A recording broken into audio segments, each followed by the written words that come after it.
is Davros. On this top of the food chain, scientific channel, we investigate many different anomalies and various tenuous phenomena that the powers that be, like NASA and the global Illuminati conspiracy, conspire to hide from us. Hello and welcome to this trash world of Cyrax, of Lyrax. The New Believers in conjunction with the Elders present Roswell's smoking gun, the ramming Nemo, barely noticeable in one of the 1947 photos, and clutched in General Rammy's left hand is a slip of paper, probably unwittingly. Rammy had the text side facing towards the camera. When blown up and analyzed, it tells a remarkably different story of events from the one Rammy or contemporary Air Force counterintelligence wants you to believe. The telegram held in General Rammy's hand provides smoking gun proof of a disk crash, and the recovery of the victims of the wreck. The message turns out to be a telegram from General Rammy to the Pentagon and General Vandenberg, the acting ARF Chief of Staff at the time. Rammy is providing Vandenberg an update on the very fluid situation in the field at Roswell. The first paragraph describes what had been found. Rammy starts by acknowledging that the disk is next new find. He then adds that the victims of the wreck and something else, possibly just a wreck, had also been found near the recovery operation at the Raj. At the end it states that Vandenberg had ordered the victims and the wreckage forwarded to Fort Worth, Texas.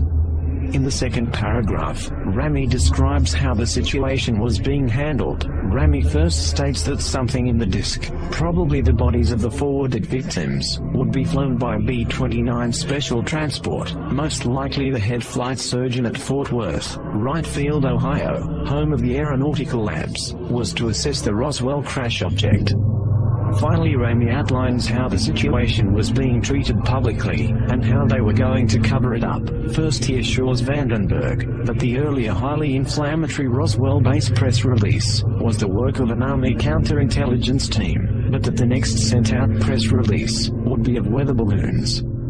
Rammy finishes with a statement that the weather balloon story might be better accepted if they also added weather balloon radar target demonstrations. This apparently was the impetus for the national debunking campaign using the devices that followed over the next few days.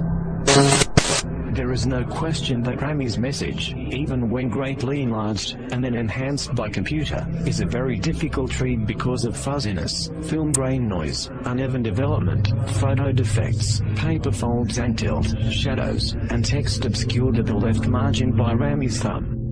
This will inevitably prompt comments from die-hard skeptics that the full take on the Rammy message is strictly one's own interpretation. However, there are various keywords and phrases that can be readily seen by anyone, even in lower resolution scans of the message. First analyzed in 1999 by a number of people, these keywords and phrases unambiguously prove that there is no truth whatsoever to the various Air Force explanations, be they the original 1947 weather balloon story, or the Air Force's updated model balloon and crash dummies.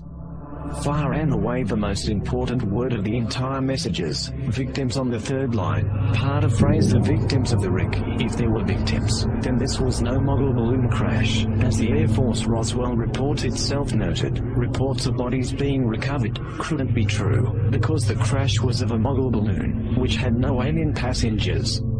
Of course, Rammy's mention of victims in 1947 also disproves the already preposterous crash dummies theory. The only way these 1950s crash dummies could be victims is if they also time warp back to 1947. Another easily seen keyword and phrase is disk, and in the disk on the fifth line, Rammy is clearly describing the crash object as a disk, not as a weather balloon, or a mogul, or a radar target, or any other word or phrase that in any way suggests some sort of balloon or balloon paraphernalia. In fact, the only mention of weather balloons and rolling targets comes at the very end of the message in the context of issued public statements and damage control. The word disk is also used on the first line in reference to what had been found, but this instance of the word is not so easily seen. Furthermore, the message refers to the subsequent shipment of something in the disk. Neither balloons nor the two-dimensional flimsy radar kites had anything inside that could be shipped. If Rami had been referring to some piece of balloon payload equipment, then the phrase should have begun with attached to or suspended from, or with, in speaking of the victims of the wreck, using the word disk for the crash object. And shipping something in the disk, Rami is clearly referring to something other than a balloon crash. The simplest interpretation is to take the words literally. There is no reason for Rami to be describing events abstractly in a secret communication to his superiors. This was the crash of the so-called flying disc craft with a dead crew, found on the inside, as corroborated by the testimony of military and civilian witnesses. Rami is quite explicit about the existence of bodies and the crash object being a disk. The only thing not made explicit in the message is the exact nature of the bodies or disk. Rami probably does not refer to the bodies as non-human, alien, or some similar term, nor does he use terms like spaceship to describe the